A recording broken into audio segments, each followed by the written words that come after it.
Tot Applecraft.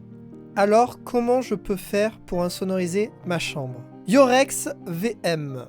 Et du coup, si on veut isoler phoniquement une pièce, faudrait utiliser quoi? Thomas Vieren. Si mon souhait c'est juste d'atténuer les sons provenant de mon studio pour pas que mes voisins entendent trop de bruit, de quoi j'ai besoin, s'il te plaît? Toi, va falloir qu'on parle tout de suite, maintenant.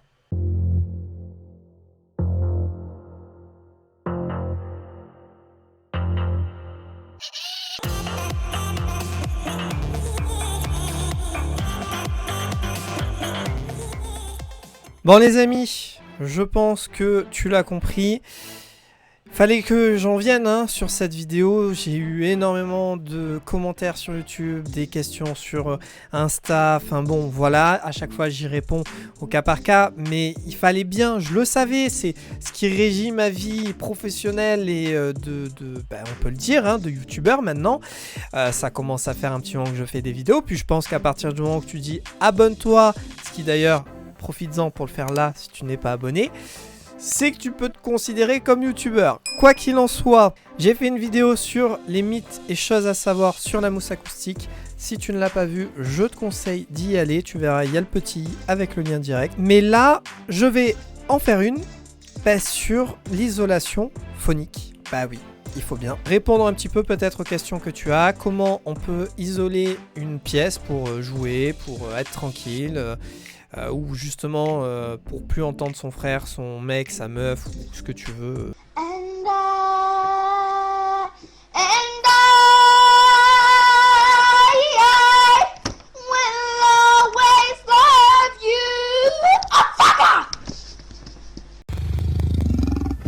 Alors, déjà, une chose à savoir. Isolation phonique, traitement acoustique. Ce sont deux choses qui peuvent aller ensemble, mais qui sont totalement différentes. Isolation phonique. Il y a le mot isolation, donc ça isole de quelque chose. Phonique. Phonique qui vient du mot phone. Phone, c'est la voix. Donc quand on dit isolation phonique, c'est avant tout ce qui est voix, conversation. Mais pas seulement. En gros, dans tout ce qui est isolation phonique, on pense à tout ce qui peut être bruit du quotidien. Les tiroirs de la cuisine, les couverts, tous les bruits que tu peux rencontrer dans une maison finalement. Le traitement acoustique, j'en ai parlé dans ma précédente vidéo comme je l'ai dit, mais je vais faire un rappel. Pour le traitement acoustique, il y a le mot traitement, donc traiter quelque chose, et acoustique, c'est le son. Donc en fait, ça va viser à traiter comment le son va se comporter dans une pièce. En gros, le traitement acoustique, c'est pour si tu es un artiste, un chanteur, un musicien ou autre, ça va grave te servir. Par contre, si tu es juste quelqu'un qui joue à la console, qui veut juste se couper des autres, nous, là, on va voir l'isolation phonique. S'isoler du reste de la maison, par exemple, pour jouer au calme. Alors déjà, je vais commencer de la méthode la plus chère, la plus coûteuse à mettre en œuvre, et au fur et à mesure on se rapprochera de la méthode un petit peu système D, voilà, où la qualité ou le résultat sera plus ou moins là. Forcément avec les méthodes les plus coûteuses, le résultat sera là directement. Alors la première solution, c'est de péter tous tes murs et de les refaire. Tu vas faire en sorte de refaire l'isolation à l'intérieur. Tu mets de la laine de roche, laine de verre. Tu peux aussi mettre du coton. Il y a aussi la laine de mouton qui peut bien faire. Le liège aussi. Et là, tu auras le top du top. Sauf que, péter le mur, on est bien d'accord que la plupart des gens sont locataires. Locataire, tu n'as pas le droit. Après, évidemment, certains, peut-être, voilà. Tu peux éventuellement t'arranger avec le proprio. Mais de base, c'est quelque chose qui n'est pas accessible. Pour les proprios, c'est accessible, mais c'est pas du tout simple. Déjà parce que si tu as un mur porteur, tu as dans le baba. Et l'autre chose, c'est que c'est coûteux. Parce que dans les murs, tu as quand même l'électricité, tu as peut-être des conduites d'eau ou de gaz ou j'en sais rien. Donc tu es obligé de t'entourer de professionnels. Sauf si ton métier, c'est, je sais pas, maçon, ce genre de choses. Mais Mais sinon, voilà, donc ça se fait pas du tout comme ça, et ça a un coût forcément. Donc voilà, là j'ai prévenu, hein, on commence avec des trucs qui seront pas forcément accessibles pour tout le monde. Voilà, péter les murs, et tu mets de la laine de roche, laine de verre, tu peux aussi mettre du coton, il y a aussi la laine de mouton qui peut bien faire, le liège aussi, et là, mais t'es paré. Au calme. La deuxième solution, c'est de faire ce qu'on appelle la boîte dans la boîte. Tu as une pièce et en fait, dans cette pièce, tu vas recréer une autre pièce. Alors, déjà, il faut une pièce, je sais pas, qui fasse au moins genre 20 ou 25 mètres carrés. Dans cette pièce-là, en fait, tu ne vas pas toucher à tes murs d'origine, tu vas les laisser. Tu vas juste recréer une cloison tout autour, en laissant un espacement à vide. Alors certains ne le laissent pas à vide totalement, peuvent mettre de la laine de roche ou autre, mais sinon c'est comme un coussin d'air qui va se créer. Et tu vas recréer une cloison phonique tout autour. Ça, si tu es locataire, il y a moyen, si tu sais que tu vas rester très très longtemps, ou si tu t'es arrangé avec ton proprio, il y a moyen que tu le fasses. Par contre, voilà, d'une pièce de 20 mètres carrés, tu vas passer à... dans les 13 mètres carrés peut-être, je dirais. Après, tu peux ajuster évidemment, mais il faut un minimum entre le mur d'origine et la nouvelle cloison que tu fais, sinon ça n'apportera quasi rien. C'est pour ça que je dis qu'il faut une certaine taille. Si tu as une pièce de 10 mètres carrés, comme une chambre classique de nos jours, ça va être inutile à quelque chose près. Quoique, si tu fais que du gaming, à la limite. Donc tu fais ça, évidemment, il faut le faire aussi pour le plafond. Donc tu crées un coffre, hein, au niveau du plafond. Et pareil pour le sol. Donc le sol, tu peux mettre des lames phoniques et puis mettre un parquet par exemple. Et en fait, tu vas être totalement déconnecté des murs principaux. Donc aucune vibration, rien. Et alors là, je t'assure, on n'entendra rien du tout. Surtout que du coup, en faisant ça, tu as deux portes. Tu crées en fait un sas où tu vas... avoir la première porte dans laquelle tu vas rentrer, tu la fermes, tu auras l'autre porte que tu ouvres pour partir, et inversement. Donc personne n'entendra rien de l'autre côté, et toi c'est pareil. C'est ce qui est le plus utilisé et apprécié dans le domaine des studios, home studios, ça reste accessible, c'est un coût, hein. Les résultats en tout cas sont là, et même si à la limite tu es locataire et que par la suite tu pars, ça peut s'enlever. Même si ça va demander du travail par la suite, c'est possible quand même. Donc voilà la stratégie de la boîte dans la boîte.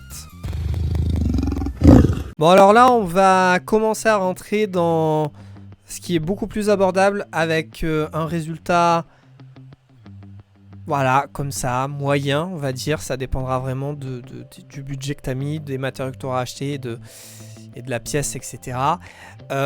C'est de mettre directement l'isolant phonique sur ton mur. Voilà, donc ça existe en panneau. Tu peux aussi, par exemple, acheter la laine de verre ou autre et créer un panneau, etc. Faire un truc propre, hein. Il y a plein de tutos sur internet. Ça va être de l'accrocher directement au mur. Alors clairement, niveau esthétique, ça dépendra si tu as fait un minimum de travail ou pas du tout. Tu peux en trouver des esthétiques, mais alors elles valent 4 à 6 fois le prix que ça vaut à la base. C'est juste que là, il y a eu un travail de design derrière, donc c'est sûr. Il y aura un résultat. Après, voilà, comme j'ai dit, ça dépendra de ce que tu auras pris, de la pièce, de ce que tu veux faire. Si c'est par exemple parce que tu cries quand tu joues...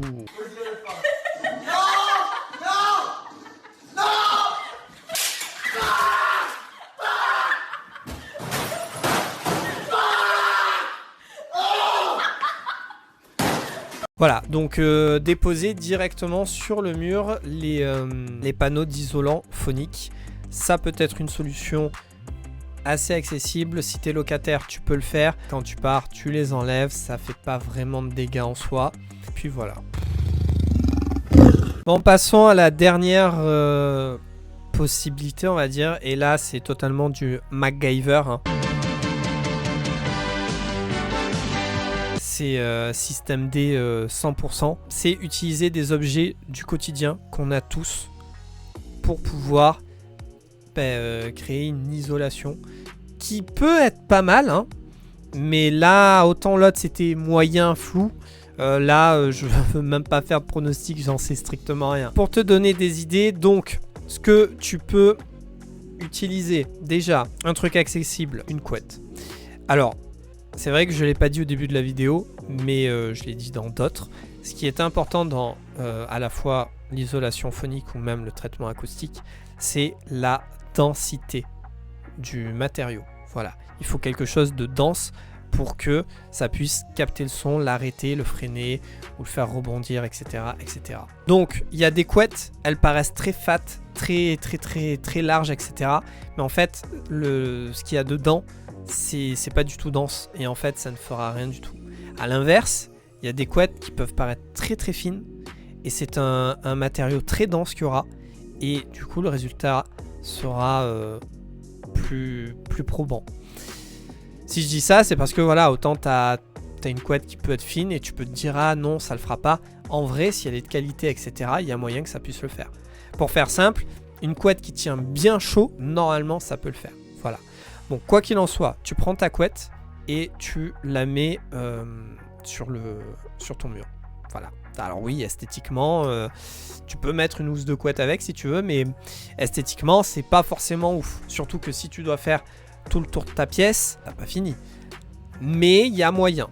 Il y a moyen que ça fasse quelque chose. Tu peux même d'ailleurs par la suite la doubler, etc. Il y a moyen, tu la fais tenir avec une tringle. Voilà, c'est une solution, la couette. D'ailleurs, une stratégie que peut-être certains qui seront en train de regarder cette vidéo utilisent pour s'enregistrer, c'est de se mettre la couette sur soi avec le micro. Comme ça, on est vraiment fermé et on coupe. J'en profite aussi pour dire que quand on veut couper du bruit, là par exemple, si je veux couper en face de moi, il y a un mur, si je mettais une couette, ça ferait peut-être quelque chose, mais il faudrait que je fasse également les côtés. Et bah oui, parce que quand on parle, on peut être dos à une personne et on aura beau parler, la personne derrière nous entendra et comprendra très bien. C'est parce que le son n'aura pas été directement sur elle, mais elle l'entendra quand même puisque le son aura rebondi. Donc ce que je veux dire par là, et c'est pour ça que je dis que la plupart des autres techniques étaient assez coûteuses, c'est que c'est pas un pan de mur qu'il faut faire. Il faut faire en général au moins les 2 autres, voire la totalité, donc les 4. C'est pour ça que même là, il faudrait avoir un certain nombre de couettes, parce que par mur, il faudrait peut-être déjà 2 couettes.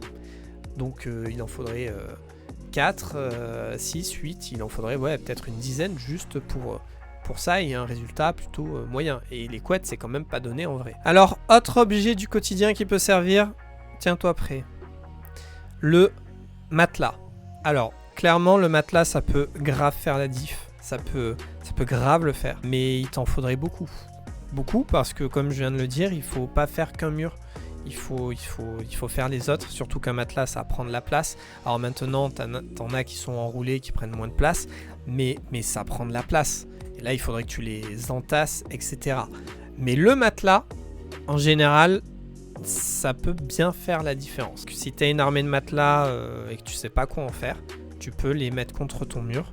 Et ça peut là apporter quelque chose. Tu pourrais aussi mettre ce qu'on appelle des rideaux phoniques. Alors souvent, c'est vendu sous le terme rideau thermique phonique. Parce que c'est vrai que ça permet de garder la chaleur, par exemple. Ce sont des rideaux lourds, les mêmes types de rideaux que ce que tu peux voir au théâtre, par exemple, les gros rideaux en velours rouge qui s'ouvrent là. Ça marche. Tu pourrais aussi les mettre le long d'un mur.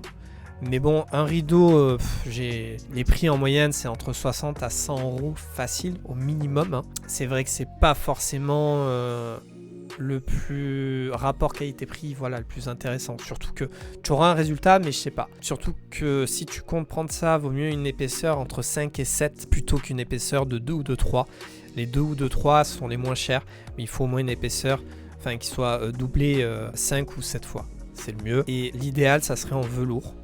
Ça marche très bien le velours, c'est d'ailleurs pour ça que c'est utilisé dans les théâtres. Mais voilà, moi je te donne les astuces, on sait jamais, autant t'as un hangar rempli de matelas, de rideaux lourds peut-être, je sais pas, hein. Ne sait-on jamais. Mais le rideau lourd, si t'as une fenêtre par exemple, ou même devant ta porte, ça peut grave marcher. D'ailleurs, en parlant de portes, je parlais des murs depuis le début, mais les portes, on a souvent des portes classiques. Le son passe sur les côtés, que ça soit aussi bien en haut, en bas, à gauche et à droite. Ça peut passer par la serrure aussi.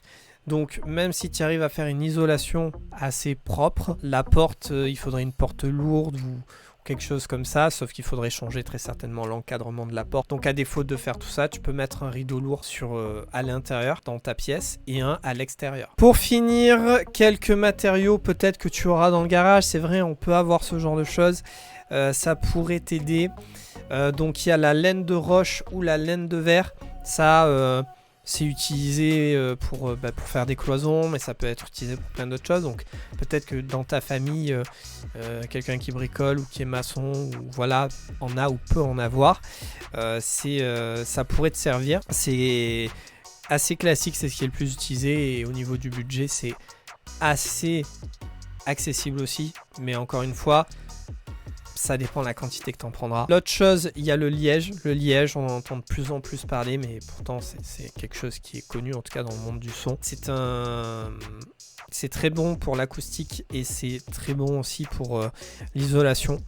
Il y a alors les petits panneaux de liège, je te vois venir, tu sais, où tu peux mettre ta petite punaise, tes photos, ce genre de choses.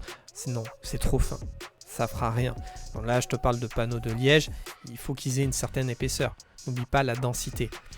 Donc, ne commence pas à dire ouais, vite, je vais aller acheter des petits panneaux à Cultura. Non, là, c'est comme les boîtes d'œufs, ça servira strictement à rien. Par contre, c'est assez coûteux au mètre carré. Après, tu as aussi le coton, tu as aussi la laine de mouton qui ont des bons résultats, mais pareil, ça peut être assez coûteux. Voilà, c'est un petit peu les matériaux. Il y en a d'autres, hein. Il y en a des synthétiques, etc. C'est ceux qui vont revenir le plus souvent si tu fais un petit peu tes recherches. Et ben voilà, hein, je suis content d'avoir fait cette vidéo. J'espère qu'elle te servira. Si tu as des questions, laisse-les hein, et j'y répondrai comme toujours. Il y a l'Insta, n'hésite pas à le rejoindre. Il y a le Discord aussi. Il y a TikTok, c'est vrai que j'en parle pas souvent. Twitch pour les lives. On est de plus en plus nombreux, ça fait plaisir. On se rapproche des 300 là à l'heure où je fais la vidéo. Comme je le dis, t'abonner c'est me soutenir. Alors s'il te plaît, soutiens-moi, je t'en remercie. Et puis je suis fier de tout ce chemin déjà parcouru, et voilà, ça me fait plaisir d'avoir fait cette vidéo, même si je sais que je devrais continuer à expliquer et à débattre de ce sujet, donc c'est pas grave, je m'y suis fait, telle est ma destinée, donc c'est comme ça. Voilà, dis-moi ce que tu as pensé de la vidéo, tout ça, et moi je te dis à la prochaine, et en attendant, eh bien sois tout simplement créatif.